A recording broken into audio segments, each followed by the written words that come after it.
I'm glad I'm not like the rest of humanity, except, of course, that we're all like the rest of humanity.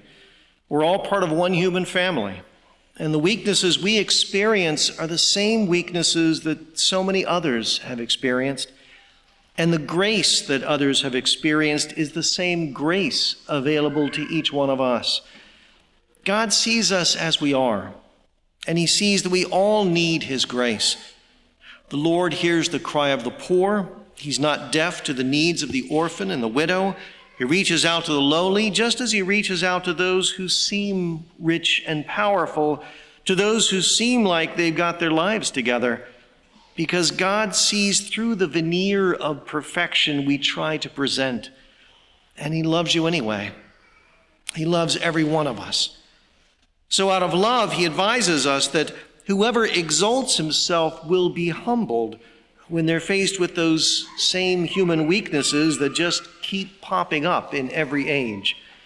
But whoever humbles himself will be exalted by a God who forgives and accepts us, even though we have good reason to be humble. A God who lifts us up to be in communion with him. When we recognize our lowliness, it opens us to be servants of God with all humility.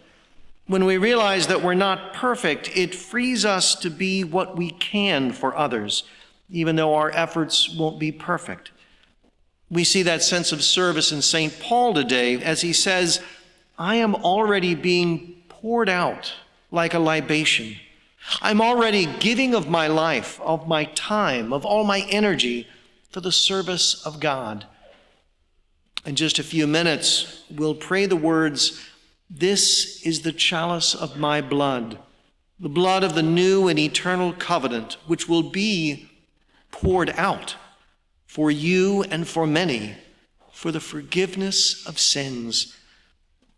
Do you hear that sense of humble service from Jesus Christ himself? Do you hear that sense of giving of himself for the benefit of others? That's what he's calling us to do, to give of ourselves for others, to humbly say, it's not all about me, to love one another by putting others first. Jesus addressed this parable to those who were convinced of their own righteousness and despised everyone else.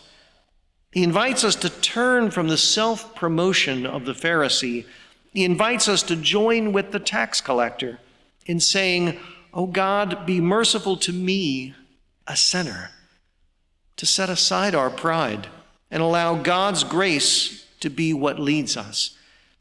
So we can also say with St. Paul, I have competed well. I have kept the faith, not perfectly, but striving to listen for God's word and following Christ as best I can. Because we are like the rest of humanity. Our weaknesses are the same that so many others have experienced, and the grace that led the saints in every century is the same grace available to each one of us if we turn humbly toward God.